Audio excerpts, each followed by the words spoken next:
wulira nga sinaba kubeera nga nkwongerayo tutandise bwe tuti katusooke tutandikire wano owulire. Zenino mukisa kwange kati ngukozesa kusomesa abantu bange ebisanira nze bwe ndaba ekituufu mbabuusa kubanga be bantu bange nze gye nakulira ne bwe ndaba ekikyamu era mbabuulira ezo z'embeera zange kati kwe ŋŋendera nga bwe ndaba kajonjo omuliso ly'okubuusa ne kugamba nti kajeeko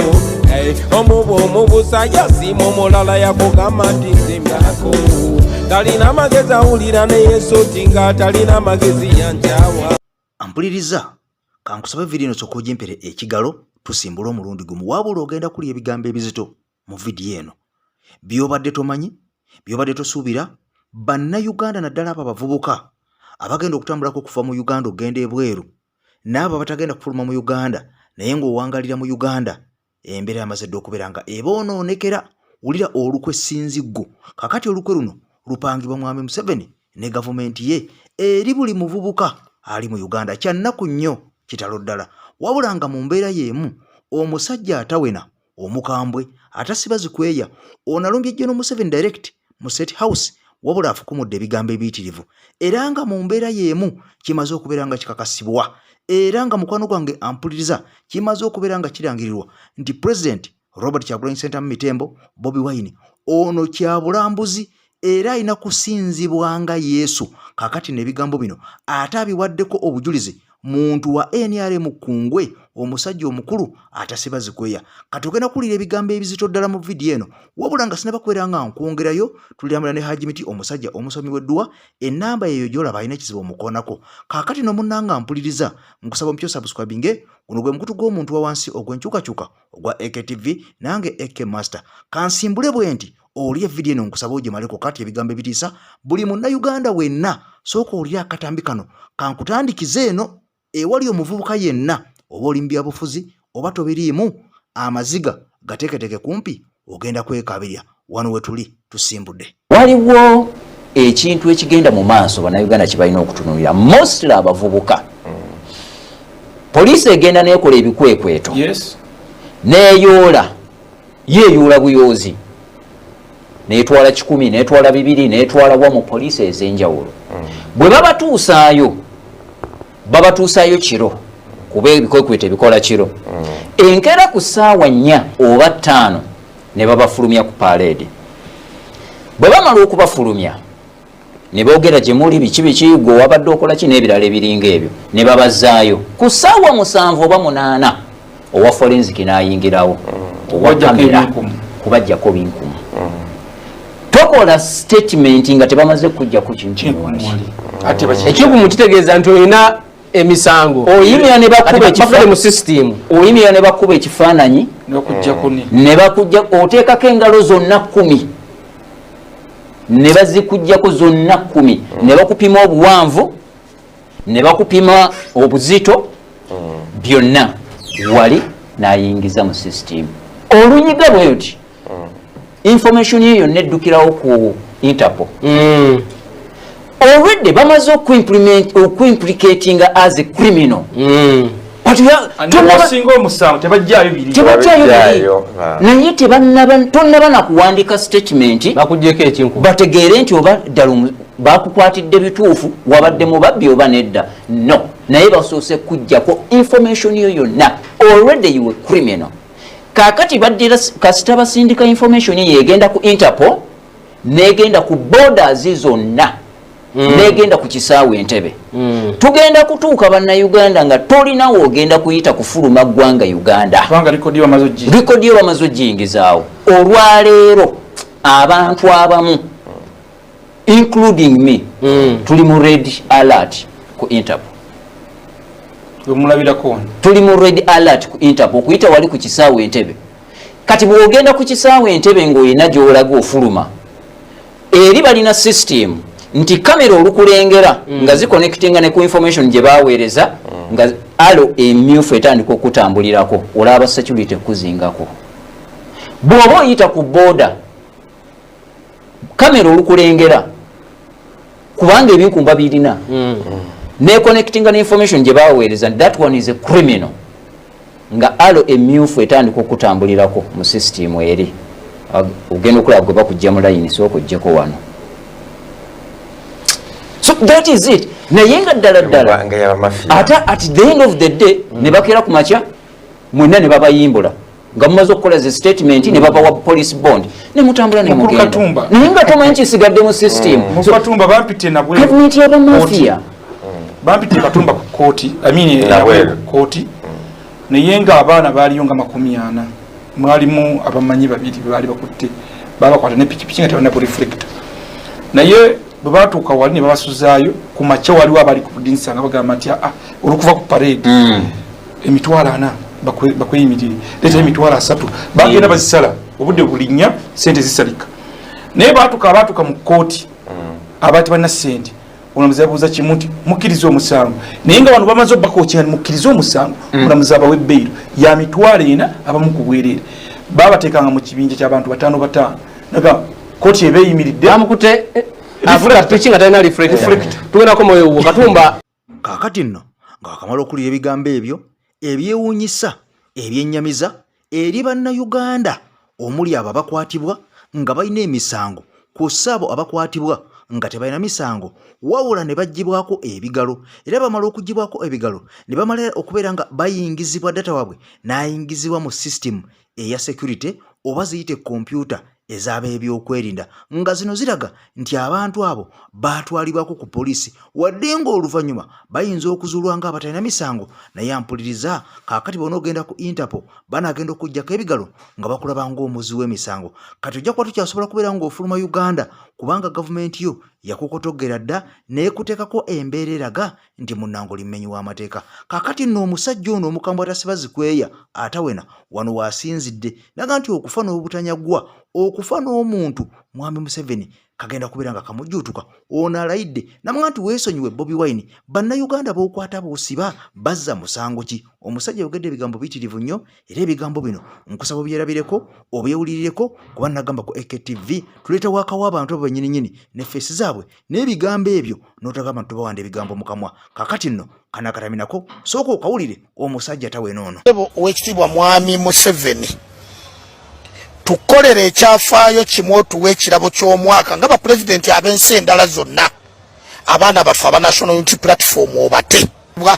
tuwayo tokimanyi tolaba mawulire tebakubuulira bakulimba bulimbi nti awe nambole bwafiira w'abantu embanju wa sports byekireka bagoba abantu abasukka 15,000 bagoba abantu abasukka 15,000 bali ku nguudo bayayaana eyo gavumenti gy'otwala ekyo kyekirabo ky'omwaka kiwali wadde abantu n'ogamba nti abantu b'ennambole be bagoba mu katooke babasasule. Tukolere favor ote abaana ba National Unity Platform nsaba buli akafuna akatambuze kamutuukeko pulezidenti w'eggwanga jjajja w'abannayuganda abazzukulu bo sibira mu makomera nga tebalina musango ng'olemeddwa okukwata pulezidenti waffe owa National Unity Platform atukulembera okwambala obukofiira n'okwata bano abaana batalina musango naye nga buli wagenda ne ku kisaawe ayitawo ng'abwambadde olimba. Kati abantu kiki oyinza okubagamba ye ekyenjawulo? Sirina kye nyinza kwagaliza abantu ng'abaana ba National Unity Platform bali mu makomera. Mukama wange ebigambo bino tubyogera kubanga tumanye ekkomera kikitegeeza nze nali eruzira mmanyi ruzira kikitegeeza wazibuzibu. Kakati bw'oddira omuntu atalina musango n'olekerera bano basobi abalinga batta abantu nga bali wabweru. Kati bw'owulira ebigambo nga bino mukwano gwange ampuliriza nga bannayuganda ssekinnoomu balaajana mundaaja n'eno naye nga mwami Museveni oba omukulembeze w'eggwanga ku ssabo abayambi be beefudde abatawulira nsonga eno kyennyamiza kyewuunyisa era kikuba encukwe. Kaakati nno mukwano gwange ampuliriza kyolina okubeera nga okakasa nti ensi yo Uganda eyinza okuba nga wali ogirowooleza wali ogisuubira oba oliawo nga yavaawo dda naye nga tetwamanya. Kaakati nno mu mbeera eno kyova olaba nga batandise n'okuteekawo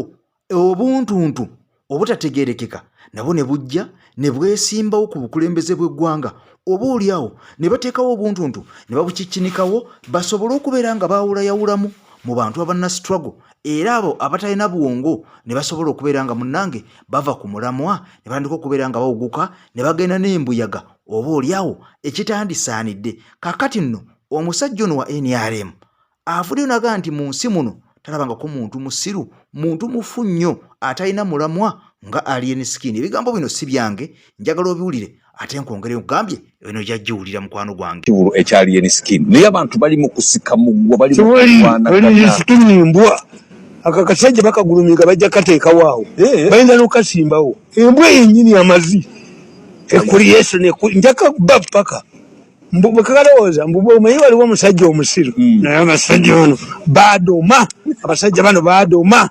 omusajja yali musiru yabuuza munne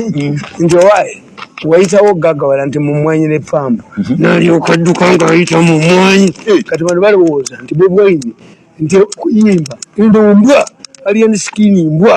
mbwa yennyini which is being groomed up bali waliwo bamugulumira bakalire mu sente mukamaanyi badira gonde baziga batekaga batikiti mbu baliyo bangi kali kereze mukagenda akakubeera nakyovu ani bwe mbwabu bwogende nakyovu ko kayimba ki such a danger what is there are you tasking your head nja kubuvuba obwowolo bwonna bwe batuleetera mbera kajja kuba president kati bali mu muteekateeka baleeta obugugu bwabwe balowooza abaganda tuli mukaleete nkakube mulete akasajja ko nkakube nkamalewo kyekivulu kino kyateeseteese anti omanyi abo bonna bakusaaze ekyo ekivulu temuba ssente bagende wa Museveni bayingirira bwereere nekaleega olutwe akabukedde ne kawandiika ala sikini yayugumiza byabwere temuli ssente talina gyayugumiza tewali agenda waako mbwobulwa nekaleega olutwe nja mukubamba omalewo kulwanyisa bitekisi nga mulwanyisa atya tiri bajja kabaletekakangamale kasoma kimusoke mukabuuze kasoma mugiki kapiisi ako embwa obubwa kati balowooza mbu kasobola okusula Bobi Wine naye yasanga kivunze alien skin ona naye amuwaga bano be bamuwaga nti ajja kujja kube Bobi Wine babbi bakimanyi nti babba Museveni nga bakagulumenga nako kali awo akabukedde embozo akakwago kwabukedde Bobi Wine ekyamuleeta bano busiru bwabwe bamugaana okuyimba awo wavu obuzibu yes nebategeera nti beesiyinga tebamugana kukola bizinesi ze abantu bagati katwagire nebajja bakusaasira nebabaleeta nakabinake ayina ki oli omwana yali mugezi nnyo yalina structure people power kakati nno bannayuganda okwetolola Uganda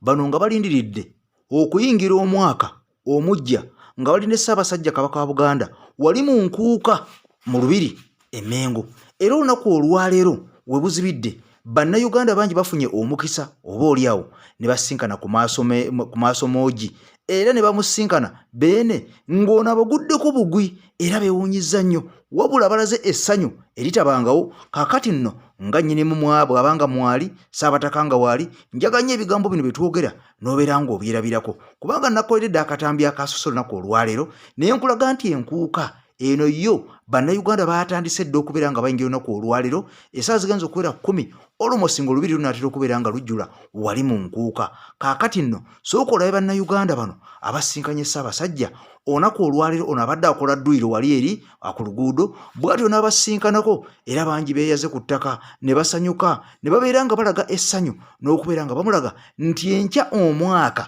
bano kaabe lubaale kaabe Katonda kagwake keetonnye obaani balina okubeera nga bayingira omwaka nga bali wamu ne Ssaabasajja Kabaka wa Buganda Ronald Mwenda Mutebi owookubiri ono maaso moogi kakati bannayuganda bano abalaze essanyu sooka obalabeko katono nnyo kakati bamala okulaba bannayuganda bano abalaze Ssaabasajja Kabaka essanyu ate bwe nkujjayo ogenda kulaba ebintu ebigenda okubeera nga biddako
kati mukwano gwange nange sijja kubeera naakali akaani mu mbeera y'eno mbayita bannayuganda mwenna essaawa zigenda okuwera oba oli awo nga mwatuuse dda mu lubiri emmengo okubeera nga mukwano gwange olunaku olw'enkya nga 31 mwerabirako oba nga mwerolera ku Ssaabasajja Kabaka wa Buganda Lwande Mwera Mutebi maaso moogi nga ggulawo era nga ggalawo omwaka 2023 ono ng'atuyingiza mwaka 2024 Mukama Katonda bw'anaabanga ayagadde. Kaakati nno njagala olaba akatambi kano bannayuganda bavuddeyo omusajja ono n'akakasa ensi nti omusajja amayitibwa nga Bobi Wine pulezidenti waffe Robert Kyagulanyi Ssentamu ono alina okubeera ng'asinzibwa nga Yesu, alina kubeera ng'asinzibwa nga Yesu kubanga bannayuganda bangi omuli abamwagala bamufunyeemu ssente, omuli abamuwalana bamufunyeemu ssente bano nga bamulya mu ngalo nga gavumenti ebasasula okubeera nga bamukuba n'okubeera nga bamusiiga akasa. Kakati omusajja avudde naga nti nze ndi wa NRM naye ekyamazima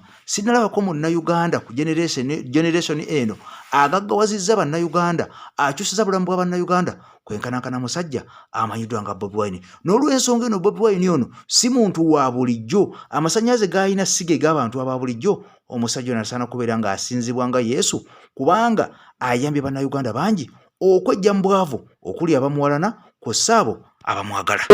Ombadde ngamba nti Kyagulanyi Bobi Wine ekyamazima kiri nti wano yeetaaga kusinza nga Yesu. Nze ndi NRM njogera mazima yeetaaga kusinza nga